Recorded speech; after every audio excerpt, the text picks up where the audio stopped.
Ṣẹyin náà ti gbọ́ nǹkan tó ṣẹlẹ̀ sí Yomi Fabiyi tó fi kéde pé òun lè kú nígbàkúgbà sásìkò tá a wà yìí. Tola Oladokun ṣe àlàyé lórí ìbáṣepọ̀ rẹ̀ pẹ̀lú Funke Akindele àti Toyin Abraham. Lóòótọ́ ọmọ mẹ́wàá ni mo bí, ṣùgbọ́n obìnrin ọ̀tọ̀ọ̀tọ̀ ló bí wọn fún mi. Kò sì sí ohun tuntun lábẹ́ ọ̀run, mo fi jọ ànábì kan ni. Dele Odule ló sọ bẹ́ẹ̀. Ẹ farabalẹ̀ kẹ́ gbọ́ àwọn ìròyìn lẹ́kùnrẹ́rẹ́. Tola Oladokun tú kẹ̀kẹ́ rọ̀ lórí ìbáṣepọ̀ rẹ̀ pẹ̀lú Funke Akindele àti Toyin Abraham pẹ̀lú ìdí tí òun ò fi sí nínú sinimá Funke Akindele mọ́. Òṣèré ilẹ̀ wa tó sábà máa ń kópa abiyamọ tàbí ẹni tí yà ń jẹ tó tún ní ẹ̀bùn àti máa sunkún dáadáa nínú eré ni. Tola Oladokun tí ọ̀pọ̀ èèyàn mọ̀ sí ìkà lọ́mọ ejò ti ṣàlàyé irú ìbáṣepọ̀ tó wà láàrin òun àti àwọn gbajúmọ̀ òṣèrébìnrin ilẹ̀ wa Toyin Abraham àti Funke Akindele. Àgbà òṣèré tó jẹ́ ọmọ bíbí ìlú Igbó-ọrà nípínlẹ̀ Ọ̀yọ́ yìí ṣe àwọn àlàyé yìí nígbà tí iléeṣẹ́ tẹlifíṣàn Oyinmomo TV gbà lálejò. Níbi ìfọ̀rọ̀wérọ̀ yìí kan náà ni òṣèrébìnrin tó ti lé lógójì ọdún tó ti wà lẹ́nu iṣẹ́ tíátà ṣíṣe yìí ti sọ̀rọ̀ lórí ìdí tí kò fi sí nínú eré Jennifer èyí tí Funke Akindele ṣe gbẹ̀yìn tó pe àkọlé rẹ̀ ní Everybody Loves Jennifer. Ìyá yìí ṣàlàyé pé Funke Akindele fúnra rẹ̀ ló pe òun wípé òun yóò kópa nínú eré òun kan kí òun máa múra sílẹ̀. Ó ní ṣùgbọ́n ìgbà tí òun gbọ́ pé wọ́n ti wà ní oko eré láti ya sinimá náà tí wọ́n sì pe òun ni òun bá fi ọ̀rọ̀ náà ṣe tí Mohammed ò bá lọ bá òkè a sì lọ bá Mohammed. Ó ní níṣe ni òun gbé fóònù òun tí òun sì gbà Funke láago bó tilẹ̀ jẹ́ pé Funke kì í sábà gbá aago ṣùgbọ́n ó pe òun padà tí òun sì sọ fún un pé báwo wá ni òun kò gbúròó wọn mọ́ tí Funke sì sọ fún òun pé kò sí ipa tí òun àti bàbá òun ìyẹn adẹ́rùpọkọ̀ tó ṣe bàbá Funke nínú eré Jennifer kọ̀ọ̀kan máa kó nínú èyí tí wọ́n ń ṣe lọ́wọ́ yìí. Àgbà òṣèré yìí ṣàlàyé pé lọ́jọ́ kan ni òun wà lọ́nà láti lọ sí oko eré kan ní Lẹ́kì nílùú Èkó tí ẹnìkan sì pe òun pé níbo ni òun dé pé wọ́n ti ń retí òun lóko eré Funke Akindele tí òun sì dá wọn lóhùn pé òun àti Funke Akindele kò jọ ní àdéhùn eré kankan pé bóyá ẹlòmíì ni wọ́n fẹ́ pè nítorí òun ti wà lọ́nà oko eré míì ní Lẹ́kì. Ibìnrin Tola Oladokun ní Toyin Abraham ló pè òun síṣẹ́. Ó fi kún un pé Toyin tọ́jú òun dáadáa kódà ó tẹ òun sí rẹpẹtẹ. Ó fún òun ní owó tó pọ̀ ó sì ṣe òun dáadáa. Ó tún tẹ̀síwájú pé lẹ́yìn ọjọ́ díẹ̀ tí òun kò lọ sí oko eré Funke Akindele yìí ó ní òun pe Funke nítorí ó ti sọ fún òun pé tí òun bá nílò ohunkóhun kí òun máa pe òun. Ó ní òun pé òun wá ṣàlàyé fún un pé òun nílò owó fún oúnjẹ àti oògùn òun ó sì fi owó náà ránṣẹ́ sí òun. Òṣèré tó sábà máa ń wá mi lójú yìí ní òun àti Funke ò ní èdè àìyedè kankan kódà ọmọ dáadáa ni Funke jẹ́ sí òun. Báyìí ni àgbà òṣèré yìí ṣe àlàyé lórí ìbáṣepọ̀ rẹ̀ pẹ̀lú Funke Akindele àti Toyin Abraham. Ṣùgbọ́n ohun tí àwọn èèyàn sọ ni pé orogún òwò àti bí Toyin àti Funke kì í ṣe fẹ́ fojú gan ní ara wọn ló fẹ́ ṣàkóbá fún ìyá yìí lọ́dọ̀ Funke. Wọ́n ní tí kì í bá ṣe pé ìyá yìí fi ọgbọ́n àgbà tó ọ̀rọ̀ náà níṣe ni wọn ò bá fi sáàárín. Àwọn kan tiẹ̀ ń sọ pé ó ṣeé ṣe kí Tola Oladokun wà nínú eré Jennifer yìí kó sì jẹ́ pé nígbà tí wọ́n gbọ́ pé ó ti ń bá Toyin ṣiṣẹ́ ni wọ́n fi fagilé orúkọ rẹ̀ níbi eré náà nítorí pé Funke ti pè ṣáájú pé kó máa gbáradì fún eré tí wọ́n fẹ́ ṣe.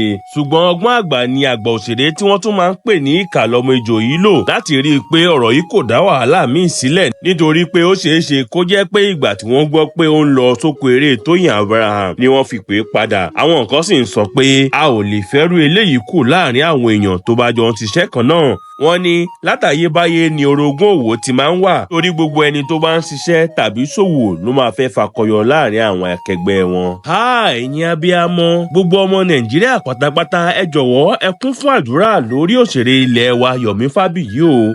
Ọ̀pọ̀ àwọn olólùfẹ́ òṣèré àti ajàfẹ́tọ̀ọ́mọnìyàn ilẹ̀ wa ni Yomi Fabiyi ti wọlé àdúrà báyìí o tí wọ́n sì kí àdúrà mọ́lẹ̀ ní kíkankíkan tí wọ́n ń sọ pé ikú kíkú kan kò ní í pa nítorí òṣèré ilẹ̀ wa yìí tó tún jẹ́ ọ̀kan nínú àwọn tó ń gbawájú ṣe nínú àwọn tó ń ṣe ìwádìí irú ikú tó pa Mohbad yìí ló jáde láti wá ṣe ìkéde kan tó bani lẹ́rù gidigidi lórí TikTok live rẹ̀ níbi tó ti sọ pé òun lè má pẹ́ kí òun tó kú nítorí àìsàn kan tó ń bá òun fínra. Ọmọkùnrin onítíátà yìí fúnra rẹ̀ ló tú àṣírí ìjáde níbi tó ti jẹ́ kó di mímọ̀ pé ọ̀pọ̀ ènìyàn ni kò mọ̀ pé òun ń la àìsàn tó lágbára kan kọjá tó sì lágbára débi pé òun ní láti máa lo oògùn lójoojúmọ́. Nínú ọ̀rọ̀ rẹ̀ ni Yomi Fabiyi ti ní ọ̀pọ̀ ènìyàn ni kò mọ̀ pé mò ń la àìsàn kan kọjá tí mo sì ní láti máa lo oògùn lójoojúmọ́. Mo ní ẹ̀jẹ̀ ríru, èyí tó túmọ̀ sí pé mo lè kú nígbàkúgbà sí àsìkò tí a wà yìí. Mo kàn fẹ́ ṣe ìrànlọ́wọ́ kí n sì ran àwọn tí kò lẹ́ni tó lè sọ̀rọ̀ fún wọn láwùjọ lọ́wọ́, kí n sì la ipa tó dára sílẹ̀ kí n tó lọ ni. Eléyìí ló jẹ mí lógún tó sì ṣe pàtàkì sí mi. Ó máa ń pa mí lẹ́rìn tí mo bá gbọ́ táwọn èèyàn sọ pé nítorí owó ni mo fi ń jà fẹ́tọ̀ àwọn ọmọ ènìyàn, tàbí nítorí owó ni mo fi ń ṣe nǹkan tí mò ń ṣe fún Mohbad yìí. Nǹkan tí èmi ń sálẹ̀ ni wípé kí àwọn èèyàn lè sọ nípa tèmi pé bó ṣe wọ̀n tí mo lè ṣe. Tí ẹ bá rántí àgbà òṣèré Sam Lókò nígbà tó sì wà láyé, ìgbà tó kú tán, kí ni àwọn èèyàn rántí rẹ̀ fún? Wọ́n kàn rántí rẹ̀ pé ó jẹ́ òṣèré orí ìtàgé ni. A ò lè tọ́ka sí ipa kankan tó kó nínú ayé ẹnikẹ́ni tàbí láwùjọ. Èmi ò fẹ́ kí tèmi rí báyìí ló jẹ́ kí n kára mọ́ṣẹ́ kí n máa jà fẹ́tọ̀ ọmọnìyàn. Báyìí ni òṣèré yìí ṣe àwọn àlàyé yìí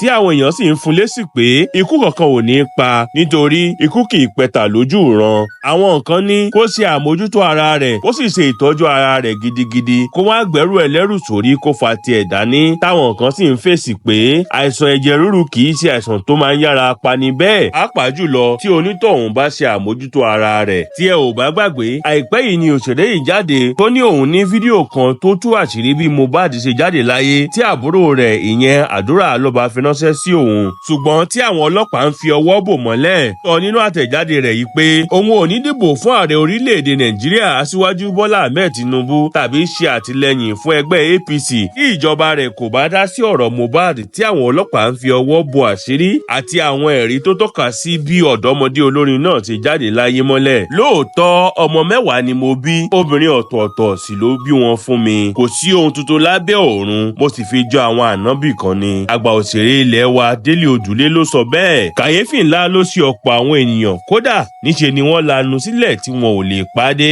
Nígbà tí àgbà òṣèré ilẹ̀ wa tó jẹ́ ọmọ bíbí ìlú Òru Ìjẹ̀bú nípínlẹ̀ Ògùn yìí sọ níbi ìfọ̀rọ̀wérọ̀ kan pé lóòótọ́ ọmọ mẹ́wàá ni òun bí, ṣùgbọ́n kì í ṣe obìnrin kan ló bí gbogbo wọn fún òun. Inú ìfọ̀rọ̀wérọ̀ yìí ni àgbà òṣèré yìí ṣàlàyé pé kì í ṣe ohun tójú òrìrí, bẹ́ẹ̀ ni kì í ṣe ohun tuntun láwùjọ. Ó ní kì í sì ṣe òṣèré nìkan ló máa ń ní ìyàwó púpọ̀ tàbí bí ọmọ púpọ̀. Dele Odule ní àwọn mùsùlùmí pàápàá máa ń bímọ púpọ̀, tó sì tún fi olórí orílẹ̀-èdè wa ìgbà kan Ọ̀gágun Sani Abacha ṣàpẹẹrẹ. Ó ní ọkùnrin ológun yìí kì í ṣe òṣèré, bẹ́ẹ̀ ló bí ọmọ púpọ̀. Àgbà òṣèré yìí tún tọ́ka sí olóògbé MKO Abiola. Ó ní ọkùnrin náà ní ìyàwó àti ọmọ tó pọ̀, kì í sì ṣe òṣèré. Lẹ́yìn náà ni àgbà òṣèré yìí tún dárúkọ Sunny Adé tó ní àgbà olórin jùjú yìí náà bí àwọn ọmọ tó pọ̀, bẹ́ẹ̀ ló ń pàápàá kì í ṣe òṣèré. Ẹnikẹ́ni tó bá máa sọ̀yàn ló kò pa nítorí ó dẹ́ṣẹ̀ gbọ́dọ̀ jẹ́ ẹni tó wọ̀ rẹ̀ mọ́ tí òun gan pàápàá kò dẹ́ṣẹ̀ rárá. Ó ní èyí túmọ̀ sí pé gbogbo wa la ní ohun kan tàbí òmíràn tá à ń dé máa bẹ aṣọ.